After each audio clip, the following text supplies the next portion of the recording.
Hello, ayan, kamusta? Kamusta po kayong lahat dyan? Ayan, matagal po ako hindi nakakapag, tawag nito, hindi nakakapag live sa YT, so maybe next time. Pero ngayong araw na to, ituturo ko po sa inyo kung paano mag-check ng inyong payments sa Google AdSense. Ayan. Napakasimple lang po, sundin lang po natin yung aking tutorial. Ayan. Simulan natin. Let's go. Ayan. So, ayan na nga guys. Hanapin natin yung ating Chrome. So, ayan. Antayin natin. Then, so, ayan. Type lang natin dyan yung Google AdSense. Ayan. Napapansin nyo, meron dyan sa baba Google AdSense. Pwede natin pindutin yan. So, ayan. Pindutin natin. So, ayan, Google AdSense. At pagkapindot nga natin, ayan na yung lalabas. Ayan, sa pinakauna yan yung pindutin nyo. Ayan, diba? Dali lang siya. So, get started tayo. Pindutin nyo yung get started.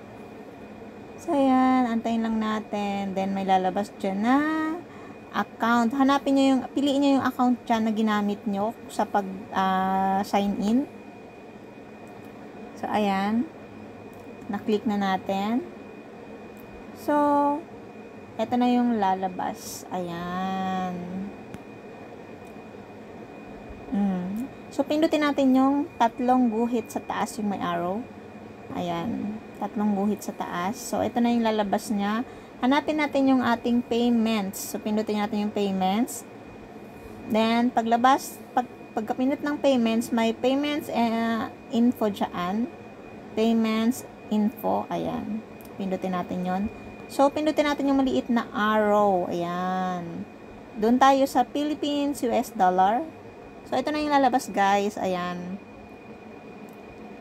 So, ayan na nga.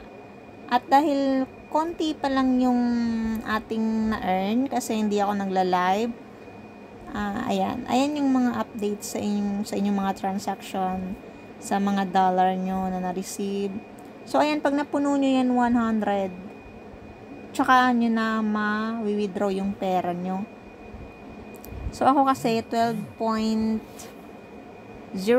pa lang kasi hindi ako nagla-live masyado. So, ayun lang. Maraming salamat. Bye-bye.